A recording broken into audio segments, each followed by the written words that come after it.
दिन 400, किसी दिन 450, इस तरह से दिल्ली को ऑक्सीजन मिल रही थी, जिसकी वजह से अस्पतालों में कमी हो रही थी। अस्पताल मैसेज पे मैसेज डाल रहे थे, फिर मीडिया में आ रहा था इस अस्पताल में घंटे भर की ऑक्सीजन बची है, उधर आधे घंटे की ऑक्सीजन बची है, मरीजों की मौत हो सकती है, और काफ़ी ज़्यादा दिक्कत हो रही थी।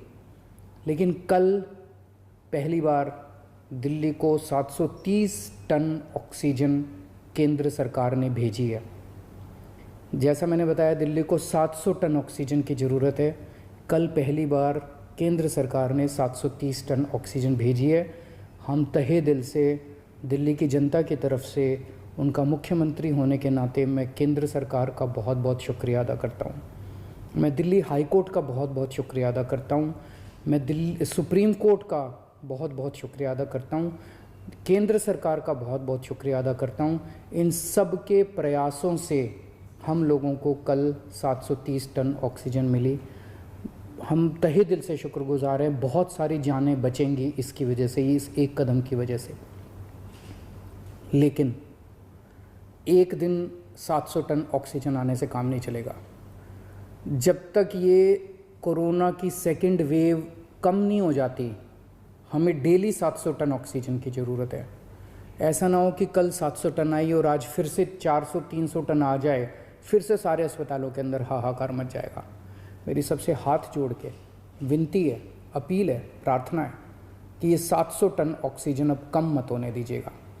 डेली 700 टन ऑक्सीजन आनी चाहिए दिल्ली के अंदर, और इसके लिए दिल्ली के लोग हमेशा के लिए सभी के ऋणी रहेंगे। हम सब लोग शुक्रगुजार रहेंगे। इस दौरान जब दिल्ली के अंदर ऑक्सीजन की कमी हुई थी, तो कई अस्पतालों ने अपने बेड कम कर दिए।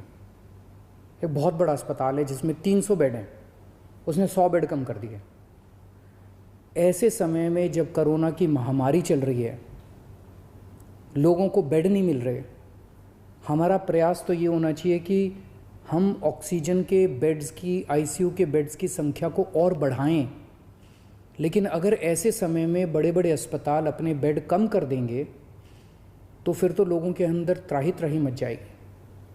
इस तरह से कई अस्पतालों को, हमें सरकारी अस्पतालों के अंदर बेड, एलएनजेपी में बेड कम करने पड़े, जीटीबी में बेड कम करने पड़े, राजीव गांधी में बेड कम करने पड़े ऑक्सीजन की कमी की वजह से।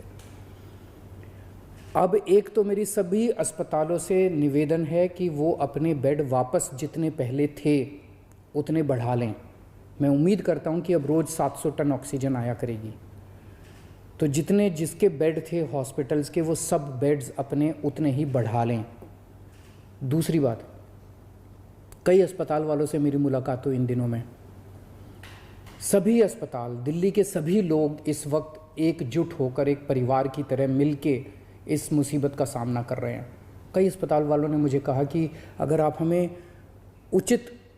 समुचित अगर ऑक्सीजन दिलवा दें तो हम और बेड बढ़ा लेंगे। कोई कहता है मैं 100 बेड और बढ़ा दूंगा लोगों को बचाने के लिए, मैं 150 बेड और बढ़ा दूंगा। कोई कह रहा है मैं 50 बेड और बढ़ा लूँगा।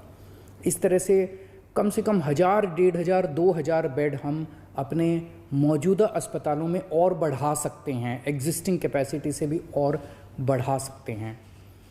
तो मैं पूरी उम्मीद करता हूँ कि वो सभी अस्पताल अब जब 700 टन ऑक्सीजन डेली आया करेगी, तो वो न केवल अपने जितने बेड हैं उनको चालू करेंगे, लेकिन जो बेड और जितने बढ़ा सकते हैं, उनकी जितनी भी क्षमता है और बढ़ा सकते हैं, और ज़्यादा से ज़्यादा बेड्स बढ़ाने की कोशिश करेंगे, ताकि ज़्यादा से ज़्यादा पेशेंट्स को एडमिशन दिया जा सके, उनकी जान बचाई जा सके। अगले कुछ दिनों के अंदर हमने बहुत बड़े स्केल पे प्लान किया हुआ है। अगर 700 टन ऑक्सीजन डेली आ जाती है दिल्ली के अंदर, हम इतने सारे ऑक्सीजन के बेड्स क्रिएट कर देंगे। ढेरों बेड्स क्रिएट करने का हमने प्लान बनाया हुआ है। हम इतने ऑक्सीजन के बेड्स, अभी ऑक्सीजन की कमी की वजह से हम राधा स्वामी सत्संग में हम 5000 बेड क्रिएट कर सकते हैं। बुराड़ी में 2 जगह हम लोगों ने 2500 बेड तैयार किए हुए हैं। कॉमनवेल्थ गेम्स के अंदर 1000 बेड तैयार किए हुए हैं। यमुना स्पोर्ट्स कॉम्प्लेक्स में 1000 बेड तैयार किए हुए हैं। 9-9.5 हज़ार बेड हम तुरंत तैयार कर सकते हैं अगर ऑक्सीजन समुचित मिल जाए हम लोगों को। तो अगर ऑक्सीजन समुचित मिल गई, हम ये सारे बेड ऑक्सीजन बेड्स क्रिएट कर देंगे। अगर 700 टन ऑक्सीजन डेली आने लग गई, मैं आपको यकीन दिलाता हूँ, दिल्ली में किसी भी व्यक्ति की ऑक्सीजन की कमी की वजह से मौत नहीं होने देंगे। दिल्ली में किसी को भी ऑक्सीजन की कमी नहीं होने देंगे। ऑक्सीजन का बेड हम कम से कम हर एक व्यक्ति को उपलब्ध करा पाएंगे अगर हमें डेली 700 टन ऑक्सीजन मिलना चालू हो जाए तो हर व्यक्ति को ऑक्सीजन का बेड मिलेगा। ऑक्सीजन की कमी की वजह से आपको किसी तरह की तकलीफ नहीं होने देंगे। दूसरी बात, अंत पंत में तो अपने को वैक्सीनेशन करना पड़ेगा। इसका समाधान तो वैक्सीनेशन है, और वैक्सीनेशन अभी 18 से 45 साल की उम्र के युवाओं के लिए जब से हमने वैक्सीनेशन खोला है तो बड़ा उत्साह है युवाओं के अंदर वैक्सीन लगवाने का। पिछले 3-4 दिन में मैं, मनीष जी, सतेंद्र जैन जी, हम सब लोग कई सारे वैक्सीनेशन सेंटर्स का दौरा करके आए हैं, युवाओं से मिल के आए हैं। इतना उत्साह है युवाओं के अंदर, और दिल्ली के अंदर जो व्यवस्थाएं आपकी सरकार ने की है आपके लिए वैक्सीनेशन सेंटर्स में, उसको लेके लोग बहुत खुश हैं। इतने मैसेजेस आ रहे हैं मेरे पास, इतने मैसेजेस आ रहे हैं लोगों के, युवाओं के, कि जी बहुत अच्छी व्यवस्था है। और मैं गया था, मेरे को बहुत अच्छा लगा वहाँ पे वैक्सीन लगवा के। मेरी सभी युवाओं से अनुरोध है, युवाओं से क्या, अब तो 18 साल से ऊपर जो भी है, केवल 45 साल तक की मैं बात नहीं कर रहा, मैं सबकी बात कर रहा हूँ। अगर आप 18 साल से ऊपर की उम्र के हैं और आपने वैक्सीन नहीं लगवाया तो आप ज़रूर रजिस्टर कीजिए, अपॉइंटमेंट लीजिए और जाके वैक्सीन लगवाइए। अपने ज़्यादा से ज़्यादा दोस्तों को बताइए, रिश्तेदारों को बताइए, सब लोगों को वैक्सीन लगवाने के लिए प्रेरित कीजिए। अभी तक हम लोग दिल्ली में 35,74,000 लोगों को टोटल 35,74,000 डोज दे चुके हैं। इनमें पहली डोज 28 लाख लोगों ने केवल एक डोज ली है और 7,76,000 लोगों ने दोनों डोज ली है।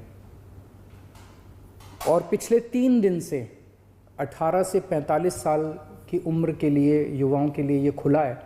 3 दिन में दिल्ली में 1,30,000 के करीब युवाओं को वैक्सीन लगी है, और मैं उम्मीद करता हूँ कि आने वाले दिनों में और भी लगेगी। अभी हमारी जितने पिछले 3 दिन के अंदर सारी व्यवस्थाएं बहुत अच्छी तरह से लागू कर दी गई हैं। सारी व्यवस्थाएं बहुत सलीके से, ठीक तरीके से अब चल रहा है, बहुत स्मूथ तरीके से चल रहा है।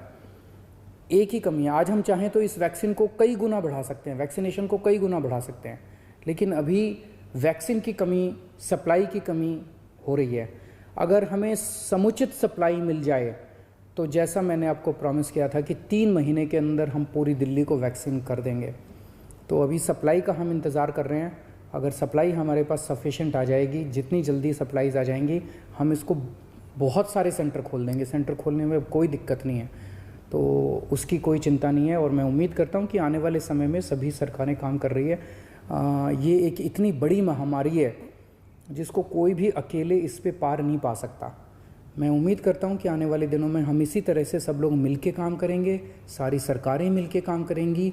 कोर्ट्स का हम लोगों को बहुत सहयोग मिल रहा है, सभी कोर्ट्स भी मदद कर रहे हैं, सारी संस्थाएं भी मदद कर रही है, और मुझे पूरी उम्मीद है कि ऊपर वाले की कृपा से हम जरूर इससे मुक्ति पाएंगे। नमस्कार। तो अरविंद केजरीवाल को आप सुन रहे थे, और उन्होंने सबसे पहले आभार जताया क्योंकि 730 मैट्रिक टन ऑक्सीजन जो है वो दिल्ली को मिली है, और उन्होंने इसकी उम्मीद जताई कि आने वाले दिनों में भी कम से कम 700 टन मैट्रिक टन ऑक्सीजन जो है वो दिल्ली को मिलती रहे। उसके बाद उनका काम होगा बेड का प्रबंध करना। उन्होंने आगे की रणनीति भी तैयार की है। उन्होंने कहा कि अगर ऐसा ही चलता रहा तो 9,000 बेड वो तैयार कर देंगे अगर इनको पर्याप्त मात्रा में ऑक्सीजन मिलती रही केंद्र की तरफ से। साथ ही साथ उन्होंने इसके साथ ये भी कहा कि वैक्सीनेशन की जो प्रक्रिया है उसे और आगे बढ़ाना है। अभी तक 1 लाख के करीब वैक्सीन युवाओं को, जो 1 मई से शुरू की गई थी, जिसमें 18 साल से ऊपर के लोग वैक्सीनेशन की प्रक्रिया से जुड़ सकते हैं, उसके तहत 1 लाख के करीब वैक्सीनेशन प्रोग्राम में लोग शामिल हो चुके हैं। अपील उन्होंने लोगों से की कि आगे बढ़ें और इसका हिस्सा बने। अमित पांडे हमारे साथ, हमारे सहयोगी इस वक्त बने हुए हैं। अमित, जरा मुझे एक बात बताइए, अरविंद केजरीवाल